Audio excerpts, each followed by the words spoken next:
Officially, there are three main sides to this conflict: Russia, South Ossetia and Georgia. But some people would tell you that there is one more invisible party to this recent flare-up of violence, which is the United States. Some Russian officials have been suggesting that Washington carries at least part of the blame for what is happening in South Ossetia, because it has been providing Tbilisi with military assistance as well as with training for its troops.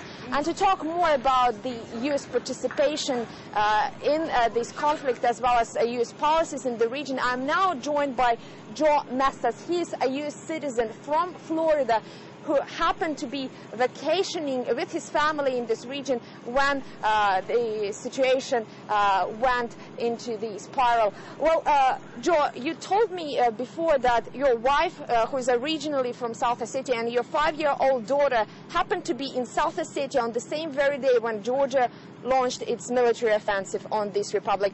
What thoughts were coming through your mind when you heard about that? Well, yeah, my wife said that she would be safe in Java.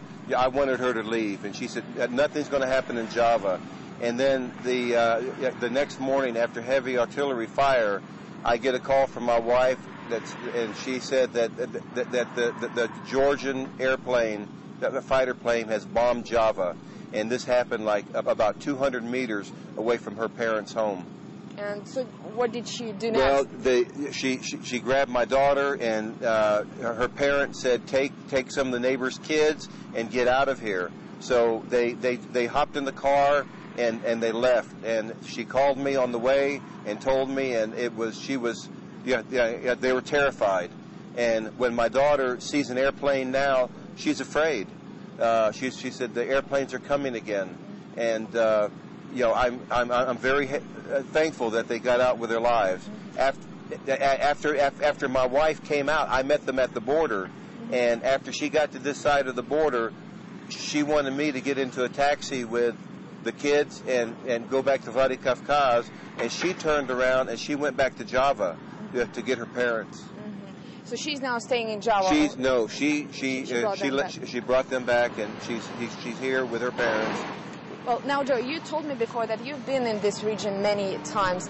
You know about all these simmering tensions between Georgia and South Ossetia. They've been simmering for some years now. But have you ever thought that these could escalate into such violence with so many casualties and with so much destruction on both sides? No, I didn't. In fact, I thought that since the United States has been supporting Georgia, that there would be some control over the situation, and that it would be a peaceful resolution.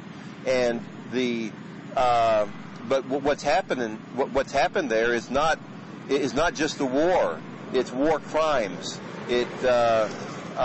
George Bush and Saakashvili should answer to the crimes that are being committed, the killing of innocent people, and the running over of graves, and running over with tanks of women and children, and throwing grenades into cellars to kill innocent people. That's not. War is supposed to be military against military.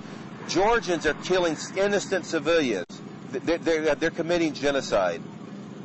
Well, now you mentioned Georgian President Mikhail Saakashvili, who has already called on the United States to intervene. As an American citizen, do you want Washington to step in? I urge every American who may be watching this broadcast right now to call their senators, their congressmen, the White House, and tell George Bush, get out.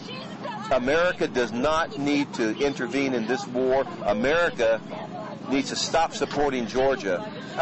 What Saakashvili is doing is no better than what Saddam Hussein did. And if George Bush is supporting that, like he's supporting Georgia, he's no better than Saddam Hussein. And now, very quickly, do you have any friends and relatives still trapped in South Ossetia? Yeah, we got a call this morning from my wife's cousin that her husband was killed the day before yesterday by tank. My wife's aunt is stuck in Tinval, and the problem there is not only the war, but that Georgia has cut off the water supply a month ago, so the people have been without water. and the Georgian tanks are running over graves, and this is more horrific than anything that has occurred since Hitler annihilated the Jews in Germany.